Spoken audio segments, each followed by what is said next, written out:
Hello everyone, আসসালামু আলাইকুম। সকলকে all job news and education চ্যানেলে স্বাগত জানাই। চলে আসলাম নতুন একটি ভিডিও নিয়ে। ভিডিও শুরুর প্রথমে বলে রাখি, যারা আমার চ্যানেলে নতুন দয়া করে আমার চ্যানেলটি সাবস্ক্রাইব করে দিতে ভুলবেন না। যারা ইতিমধ্যে দিয়েছেন তাদেরকে জানাই অসংখ্য ধন্যবাদ। তো আজকে ভিডিওর বিষয় হচ্ছে কোন পে স্কেলে কত শতাংশ বেতন বেড়েছিল আর এবার। তো এই বিষয়টি আপনারা অনেকেই জানতে চেয়েছিলেন, এজন্যই মূলত আজকের ভিডিওটি নিয়ে আসা। তো এখানে বলা হয়েছে বাংলাদেশ সরকারি চাকরিজীবীদের জন্য নবম জাতীয় পে স্কেল নিয়ে আলোচনা এখন তুঙ্গে। নতুন বেতন কাঠামো কবে ঘোষণা হবে, কত শতাংশ বেতন বাড়বে এবং কোন গ্রেডে কি পরিবর্তন আসতে পারে, এসব প্রশ্ন ঘিরে চাকরিজীবীদের মধ্যে ব্যাপক আগ্রহ তৈরি হয়েছে। স্বাধীনতার পর থেকে দেশে এখন পর্যন্ত 8টি পে স্কেল কার্যকর হয়েছে। সর্বশেষ বেতন কাঠামো ঘোষণা করা হয়েছিল 2015 সালে। এরপরে প্রতি বছর নির্ধারিত হারে 5% বার্ষিক ইনক্রিমেন্ট দেওয়া হলেও নতুন পে স্কেল কার্যকর করা হয়নি। তো এখন এখানে বলা হয়েছে বিশেষজ্ঞদের মতে উচ্চ মূল্যস্ফীতি, জীবনযাত্রার ব্যয় বৃদ্ধি এবং বিভিন্ন গ্রেডের মধ্যে বেতন বৈষম্য কমানোর প্রয়োজনীয়তা থেকেই নতুন পে স্কেল দাবি জোরালো হয়েছে।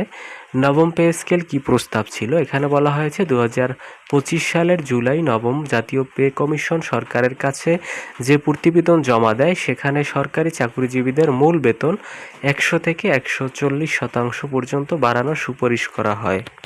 তবে সরকার পরিবর্তনের পর বিষয়টি পুনর্বিবেচনার জন্য নতুন একটি কমিটি গঠন হয়। বর্তমানে সেই কমিটির সুপারিশের ভিত্তিতেই চূড়ান্ত বেতন কাঠামো প্রণয়নের কাজ চলছে। অতীতের পে স্কেল কত শতাংশ বেড়েছিল বেতন? তো বাংলাদেশ জাতীয় পে স্কেলের ইতিহাসে বিভিন্ন সময় উল্লেখযোগ্য হারে বেতন বৃদ্ধি করা হয়েছে। তো এর পরবর্তীতে বলা হয়েছে 1973 সালের প্রথম পে স্কেল, স্বাধীনতার পর প্রথম জাতীয় পে স্কেল 10টি গ্রেড চালু হয়। সর্বনিম্ন বেতন ছিল 130 টাকা এবং সর্বোচ্চ 2000 টাকা। এটি ছিল পাকিস্তান আমলের কাঠামো থেকে সম্পূর্ণ নতুন একটি বেতন ব্যবস্থা। 1977 সালের দ্বিতীয় পে স্কেল, এবার গ্রেড সংখ্যা বাড়িয়ে 21টি করা হয়।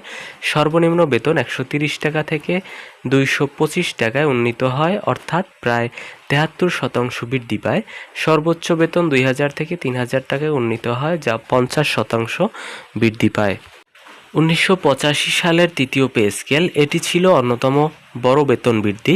সর্বনিম্ন বেতন 122% বেড়ে 500 টাকা এবং সর্বোচ্চ বেতন শতভাগ বৃদ্ধি পেয়ে 6000 টাকায় উন্নীত হয়।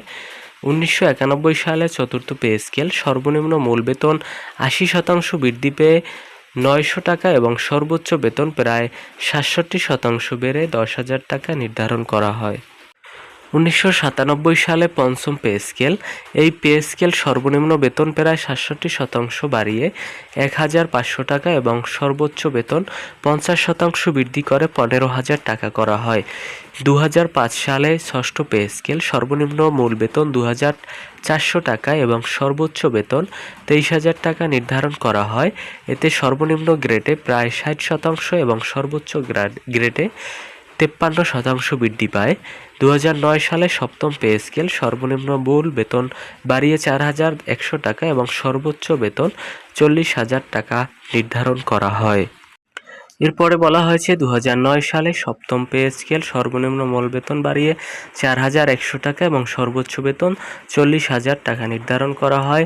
2015 সালে অষ্টম পে স্কেল, সর্বশেষ ঘোষিত পে স্কেল, সর্বনিম্ন মূল বেতন 101% বৃদ্ধি পেয়ে 8,250 টাকা হয়।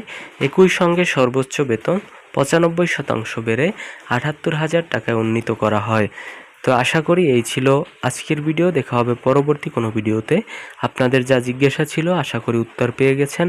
তো যদি ভিডিওটি ভালো লেগে থাকে লাইক, কমেন্ট এবং শেয়ার করতে ভুলবেন না এবং চ্যানেলটি সাবস্ক্রাইব করে সঙ্গেই থাকবেন। ধন্যবাদ সকলকে। আল্লাহ হাফেজ।